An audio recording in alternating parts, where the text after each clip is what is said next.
बोलिए सदगुरुदेव की जय। साहेब की और गोरखनाथ जी की गोष्ठी हुई। गोरखनाथ ने बड़ी यूनिक सवाल साहब से पूछे। कबीर, काया मध्य सार क्या? जैसे घी में दूध में सार घी है, मेहंदी में सार लालिमा है, तिलों में सार तेल है। इस तरह पूछा, काया में सार क्या? कहा, काया मध्य स्वांसा सार।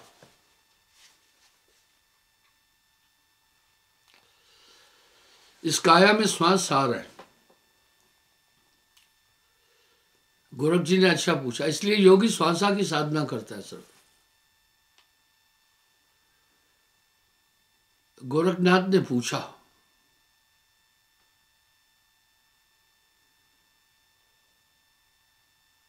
कहां से श्वासा उठते हैं, कहां पर जाए समाए? श्वास कहां से उठती है, कहां समाएगी?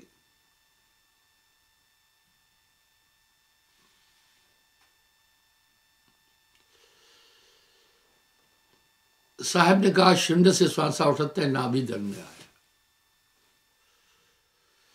आइए, हम संसार को क्यों लोग निराकार को क्यों मान रहे? संसार का बेस क्या है? ये सब चीजें कहां से उत्पन्न हुई? सभी ने संसार को नाशवान और स्वप्नवत क्यों कहा? आइए हम देखते। हम सब पृथ्वी पर रहते हैं।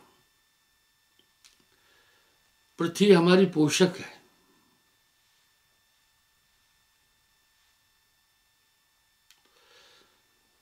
पृथ्वी का वजूद किससे है? पृथ्वी का आधार क्या है? पृथ्वी का आधार जल है।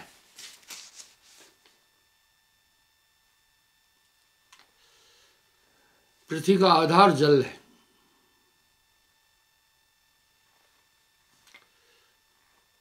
आप देखो, जल जीवन के लिए कितना आवश्यक है। और जल क्या है?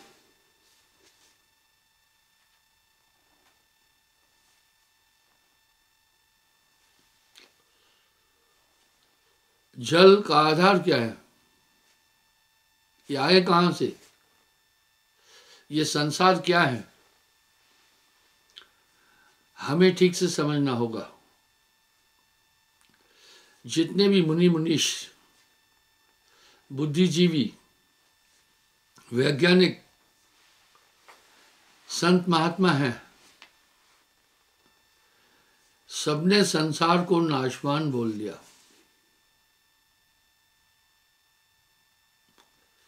संसार है ही नाशवान, पर वस्तुत स्थिति में सत्य लगता है।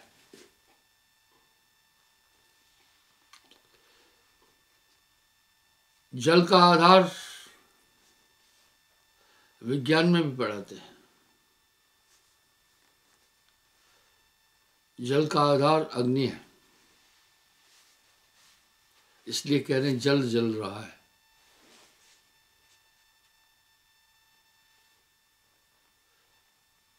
अग्नि की उत्पत्ति किससे है? हमें बारीकी से समझना होगा। अग्नि की उत्पत्ति वायु से है।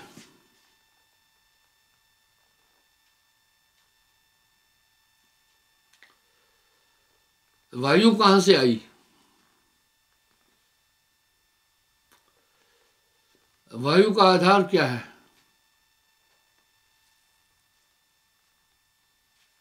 वायु है क्या? वायु तो दो गैसों का मिश्रण है।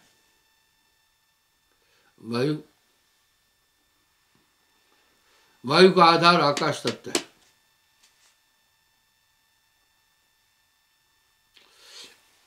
आकाश का आधार क्या है? इस पर आगे चलेंगे। ये 5 तत्वों को भौतिक तत्व कहते हैं। भौतिक और अभौतिक क्या है? साकार और निराकार क्या है? जिनका आकार है वो साकार हैं।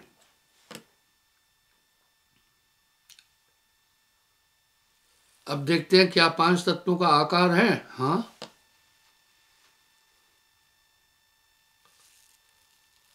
पीलो रंग है पृथ्वी को, गोल है या की चाल। पृथ्वी तत्व का रंग पीला है और गोल चाल है। चाल भी है तत्व, 5 तत्व। स्वाद भी है।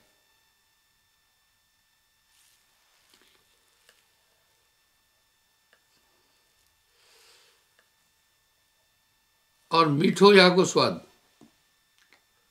आप देखते हैं बच्चे कभी मिट्टी खाते हैं, मिट्टी में भी एक टेस्ट है। जो बचपन में कभी मिट्टी नहीं खाया वो हाथ खड़ा करे। मिट्टी तो सभी बच्चे खाते हैं और बच्चों को तो मिट्टी खाने की बड़ी आदत होती है। चलो अब एक और चीज पूछ रहा हूं, जो बचपन में मिट्टी खाए वो हाथ खड़ा करो। देखा, मैक्सिमम लोग मिट्टी खाए। इस तरह श्वेत रंग है नीर को, पानी का रंग सफेद है।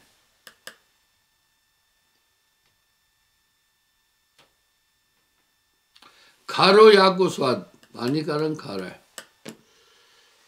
अभी यहां वैज्ञानिक लोग भ्रमित हो गए।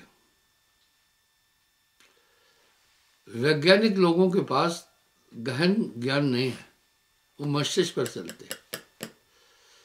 दिमाग की एक परिधि और सीमा है। वो जल के लिए कहते हैं जल रंगहीन, स्वादहीन, गंधहीन है। नहीं, जल का रंग भी है, जल का स्वाद भी है। तो मैं सिद्ध करता हूं वैज्ञानिक यहां गलत है। रंग है, श्वेत रंग है नीर को। भाई आपके सामने एक शरबत रखे, एक पानी रखे, एक दूध रखे, एक डीजल रखें,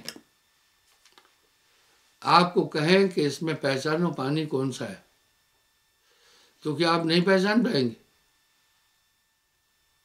ये कार्य करता है खास। सुनिए, आप पानी को नहीं पहचान पाएंगे। श्वेत रंग है नीर को। आपकी आंख बंद कर दे, मैं सिद्ध कर रहा हूं पानी में स्वाद है। खारो इसको स्वाद। आपकी आंख में पट्टी बांध दें, दूध भी तरल है, दूध पिलाएं तो नहीं जान जाते दूध है। छाछ पिलाएं तो नहीं जान जाते ये छाछ है, स्वाद है ना। मठा पिलाएं तो नहीं जानते मठा है। सूप पिलाएं तो नहीं जानते ये सूप है। ये किससे जाना? आपकी आंखों में तो पट्टी थी, स्वाद से जाना। पानी पिलाएं तो नहीं जानते ये पानी है, इसका मतलब स्वाद है। पानी का स्वाद है।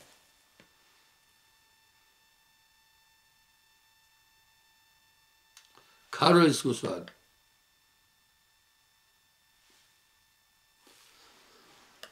हरो रंग है वायु को,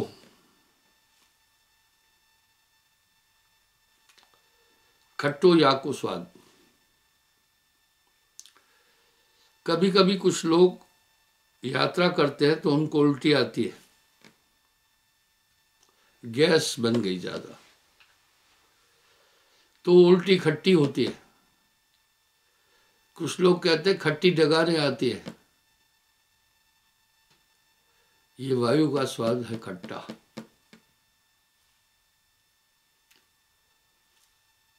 हरो रंग है वायु को। देखिए सबका आकार और स्वाद है।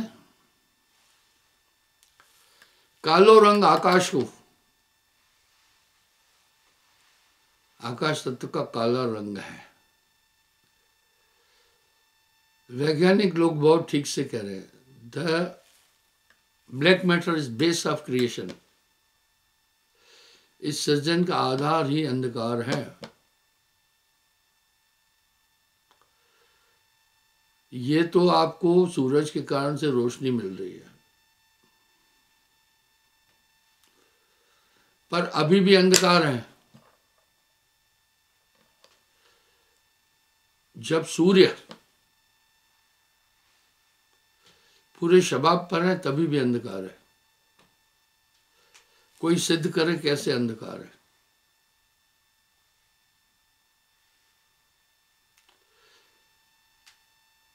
हम सब अंधकार के अंदर रहते हैं।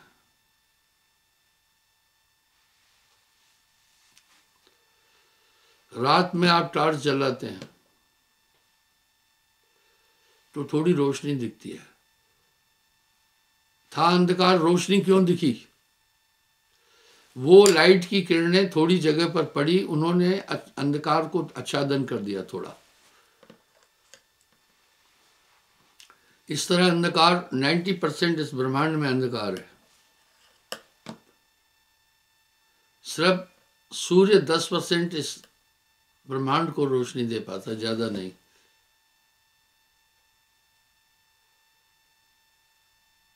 जो अभी आप बैठे हैं अभी भी अंधकार है, पर सूर्य की किरणों ने अंधकार को आच्छादन किया है। प्रमाण, शाम को सूरज ढल जाता है तो थोड़ा थोड़ा ठीक दिखता है, पूरा अंधेरा नहीं होता है, क्योंकि सूर्य ढल गया पर सूर्य का प्रकाश ऊपर आ रहा है।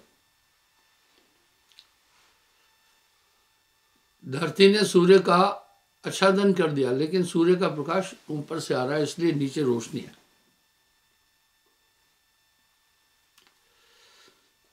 जब यहां लाइट बंद हो जाती है तो लोग क्या करते हैं, स्मार्टफोन की टार्चें मेरी तरफ यूं जलाते हैं। मैं कहता हूं नहीं, ऐसा नहीं करो, छत में डालो, तो छत से वो रोशनी रिफ्लेक्स होकर के नीचे आती है।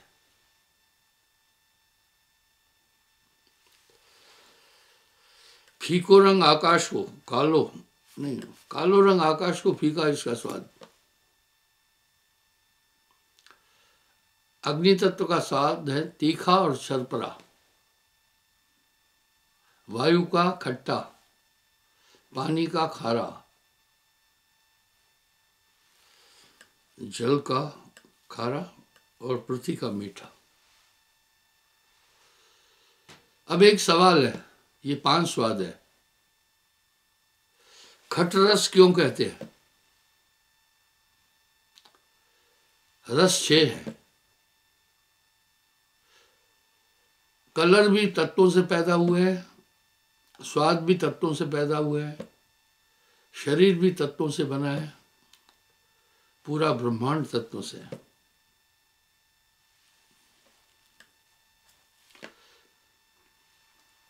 कलर 5 है।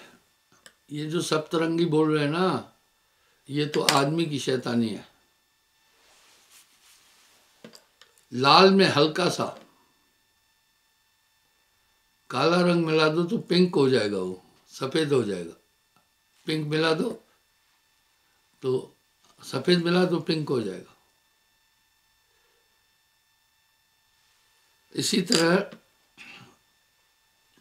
तत्वों से स्वाद है। अब तक तो 5 है, 6 स्वाद क्यों है?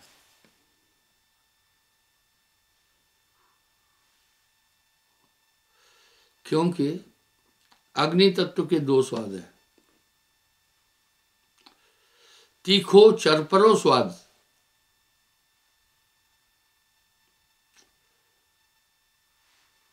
अब तीखो और चरपरो, अरोड़ा जी ये क्या है तीखो और चरपरो?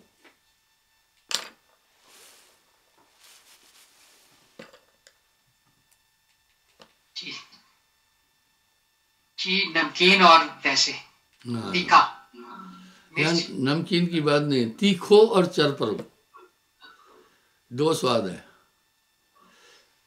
आपकी परीक्षा नहीं ले रहा हूं मैं, सुनिए। जल का स्वाद खारा, पृथ्वी का स्वाद मीठा, मैं इसलिए जिक्र किया, सब मिट्टी खाए हैं। अग्नि का तीखा और चरपरा, वायु का खट्टा, आकाश का फीका। वैज्ञानिक लोगों ने कितनी बड़ी भूल की, जल को रंगहीन, स्वादहीन, गंधहीन बोल दिया। जल का स्वाद नहीं है, पानी पीने के साथ आप जान जाते, खारो स्वाद है जल को, श्वेत रंग है जल को, खारो इसको स्वाद। ये पांचों तत्व की चाल भी है, ये पूरी दुनिया तत्वों की है। अगर आप थोड़ी अदरक खाएं तो कड़वा नहीं है, चरपरा है। लहसुन खाएं तो चरपरा है। और कुछ ऐसे पदार्थ है खाएं तो चर शरीर में एक शिवरिंग होने लगती है। टोपे वाला गर्दन हिला रहा है, चलो आप ही बता दो। और भी पदार्थ हैं जो चरपरे होते हैं।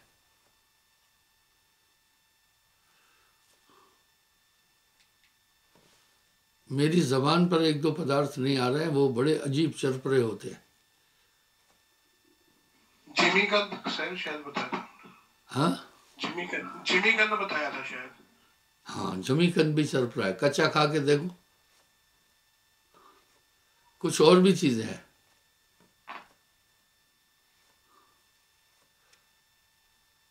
लहसुन,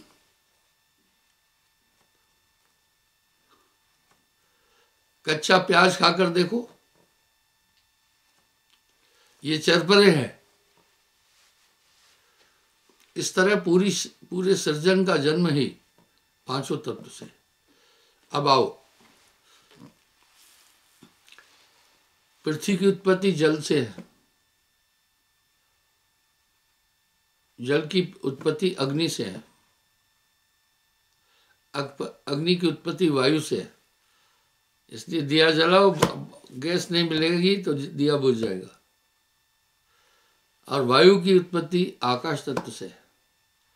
आकाश की उत्पत्ति शून्य से है, इसलिए सभी उस शून्य को, निराकार को परमात्मा कहते हैं।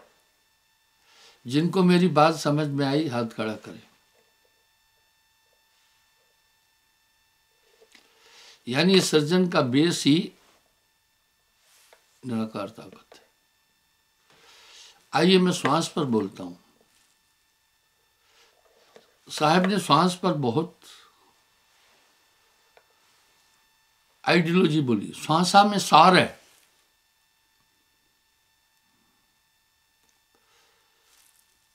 श्वासा मध्य सार है। जानत संत सुजान। दूध में सार घी है।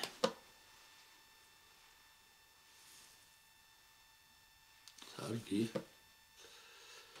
तिलों में सार तेल है। मेहंदी में सार लालिमा है। श्वासा में भी सार है।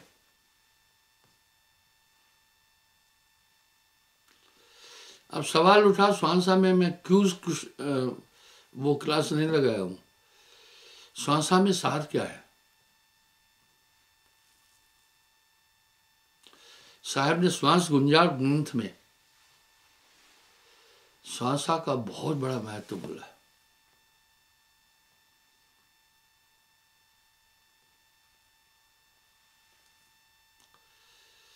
श्वासा में क्या सार है?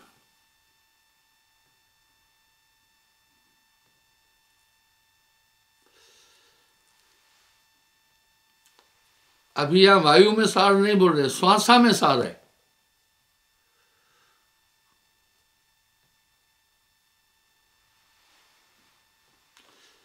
श्वासा में कोई बोल नहीं रहा। श्वासा में आत्मा है।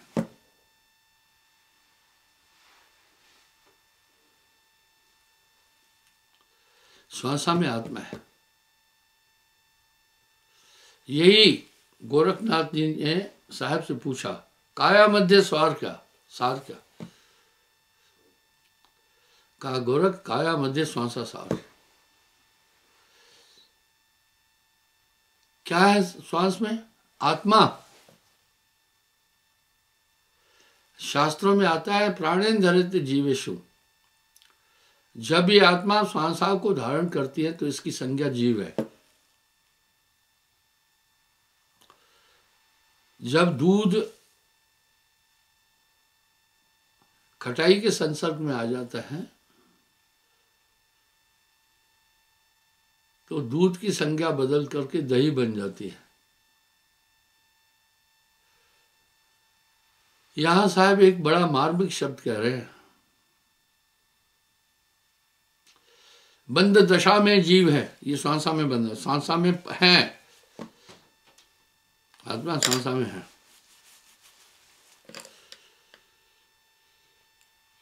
इसलिए जब आदमी का देहावसान होता है, शरीर छूट जाता है, तो उसको क्या कहते हैं? इस क्रिया को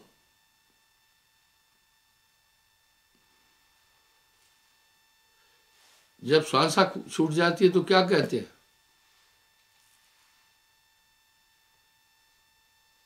अरे बड़े बड़े पढ़े लिखे लोग बैठे यार, मैं सवाल पूछ रहा हूं, आंख खड़े होकर बताएं।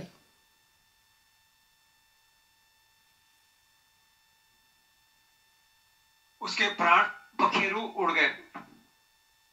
नहीं, प्राण पखेरु उड़ गए और श्वासा निकल गई, एक ही तो बात है ना। प्राण पखेरु उड़ गए और प्राण चले गए, एक ही तो बात है ना। मेरा सवाल क्या है?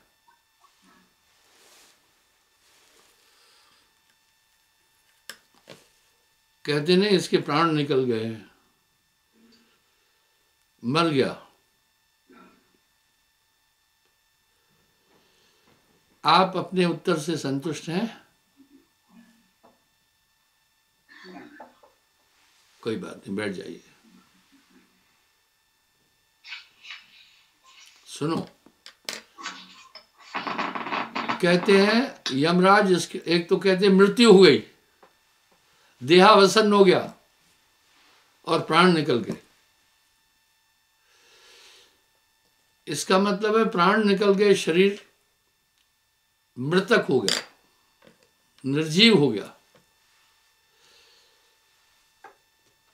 अब बाहर से कितनी भी श्वास देते रहो वो नहीं उठेगा। आजकल बहुत गोरख धंधे होते हैं। मुझे एक बहन जी ने कहा मेरे पिता अस्पताल में कामा में है,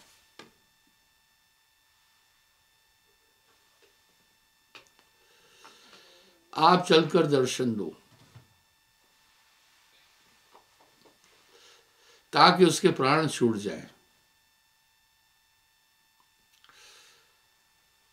वो 2 दिन में 3-4 बार मुझे आकर प्रार्थना किया।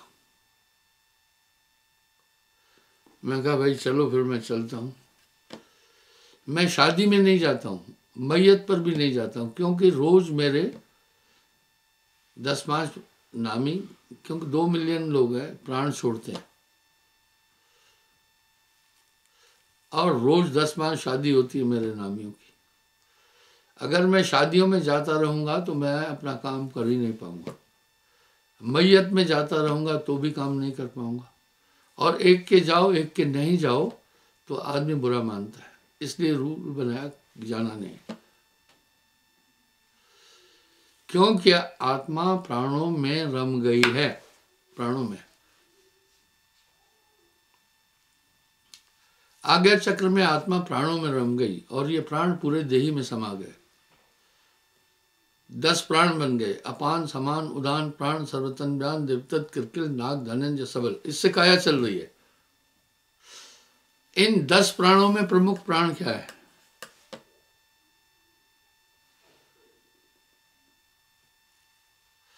भाई जो अपान प्राण है वो मल मूत्र बाहर करते हैं, उदान कलेजे में है, अपान को ऊपर नहीं आने दे रहे। धनंजय ताकत लगाते हैं, देवदत्त से पलक को गिराते उठाते हैं, नागवायु से नींद आती है, समान वायु शरीर को मोटा नहीं होने देती है, और प्राण वायु ब्लड का संचालन करते पूरे शरीर में। इन 10 वायुओं में प्रमुख वायु कौन सी है?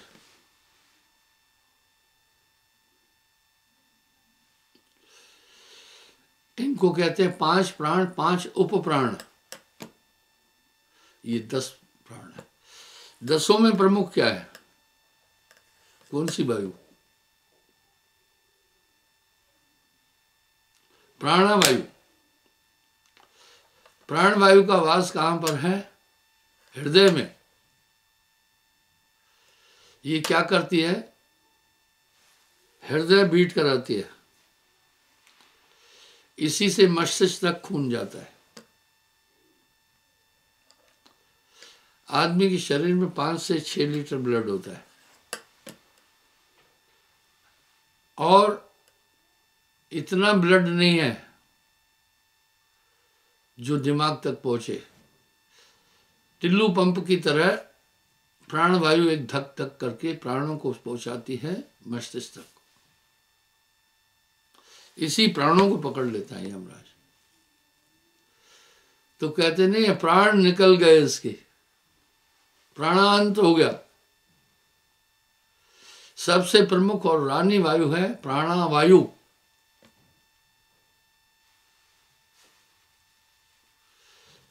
और प्राणवायु हृदय में प्राणों का संचालन करती है। कभी भी देखना प्राण चलते हैं, धक धक धक धक, पंपिंग होता है। इसलिए श्वासा में सार आत्मा है, आप समझे। और जब ये आत्मा प्राणों को धारण करती है तो इसको जीव भी कहते हैं।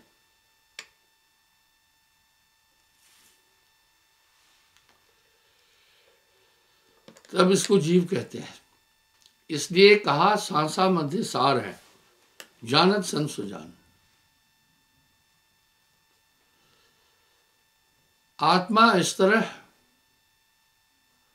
प्राणों में रमी और प्राणों के द्वारा शरीर ऐसे चल रहा है जैसे बिजली से। देखो अभी एलईडी मेरे सामने है, मैं आप सबको देख रहा हूँ, वो चल रही है। माइक मेरे सामने है, ये चल रहा है, जिससे मेरी आवाज आप तक पहुंचती है। अगर बिजली चली गई तो सब कुछ खत्म हो जाएगा। यहाँ एलिमिनेट किया गया है इस रिकॉर्डिंग रूम को, काफी रोशनी है इसलिए मैं आपको दिख रहा हूँ। लाइटें आप करो, देखो लाइट आप करें, मैं नहीं दिखूंगा। आप देखो, अब मैं आपको धुंधला दिख रहा हूँ, दिख रहा हूँ ना धुंधला। लाइटें जलाओ, यानी मेरी आवाज, मेरा परिदृश्य आप तक जो पहुंच रहा है वो पूरा लाइटों का खेल है। इसी तरह ऊर्जा है वो, इसी तरह शरीर में आत्मा का पूरा खेल है। हम सब सिद्धांत रूप से एक बात बोलते हैं, जड़ शरीर है, इसको आत्मा संचालित कर रही है, पर कोई सोच नहीं रहा है कैसे कर रही है। इसलिए आत्मा का वास आज्ञा चक्र में एक चेतन, वो चेतन सत्ता है। आत्मा है ही चेतन। श्वास लेने की प्रक्रिया वो आत्मा कर रही है। आत्मा को प्राणों में और शरीर में इस तरह फंसाया है। और वेद में श्लोक है, प्राणेन धरेत जीवेशु। आत्मा जब प्राणों को धारण कर लिया, प्राण शरीर में घूमे तो शरीर की वृत्तियां आ गई, 500 तत्व की वृत्ति आ गई, ये बंधन में आ गया। ये कहां से आ गया काम? ये कहां से आ गया लोभ? ये कहां से आ गई भूख? ये क्यों लग रही है प्यास? क्या आत्मा को तो भूख प्यास से परे है? ये शरीर के लक्षण है। 25 प्रकृति से जुड़ गए। आत्मा जागती सोती नहीं, हमेशा एक रूप में। ये कहां से आ गई नींद? ये अग्नि तत्व का खेल है। इस तरह ये पिंजरा ऐसा बनाया, आत्मा को इस पिंजरे में रख लिया है। ये पिंजरा नहीं तेरा हंसा, ये पिंजरा नहीं तेरा। इसलिए साहब ने कहा, श्वास सुरत के मध्य में कभी न न्यारा होए, ऐसा साक्षी रूप है सुरत निरसित होए। जब आप श्वासा में सुमरण कर रहे हैं तो रोम रोम से सुमरण हो रहा है। अब ये श्वासा शून्य की तरफ समाती है। इसी को गोरख पूछ रहे हैं, कहां से श्वासा उठाते हैं, कहां पर जाए समाए? तो साहब कह रहे हैं शून्य से श्वासा उठाते हैं, नाभि दल में आ, शून्य से श्वास उठती है। इसका मतलब है पूरा खेल जो स्थूल जगत का है, आत्मा शून्य से नहीं बनी है। आत्मा आत्मा है, ये पूरा ब्रह्मांड शून्य के अंदर है। इसलिए धर्मशास्त्र निराकार को जगत का श्रेष्ठ मानते हैं। पर साहब क्या कह रहे हैं, नहीं, इससे भी आगे कुछ है। कोई सरगुण में रीझ रहा, कोई निर्गुण ठहरा है, अटपट चाल कबीर की मुंह से कही न जाए। अब गुरु क्या करता है, जो इस पंच भौतिक तत्वों में आत्मदेव फंसा है, इसको चेतन कर देता है। सबसे जटिल काम यह है। बुद्धि को चेतन नहीं करता है, आत्मा को जागरूक करता है। इसलिए वो आत्म तत्व को जागरूक करने के लिए उसके पास सुरती है। पारस सुरत संत के पास आप अपने से देखिए, नामदान के बाद आप में एक अद्भुत जागृति आ गई। वो कहने में नहीं आ सकती है। कितना भी पढ़ा लिखा हो, मन को नियंत्रित नहीं कर सकता है। इसलिए नाम की ताकत से बस आप यहाँ एक काम करें, सुमरण जरूर करना। जब तब संयम साधना, सब सुमरण के माँ है। कबीर जाने संत जन सुमरण समझ।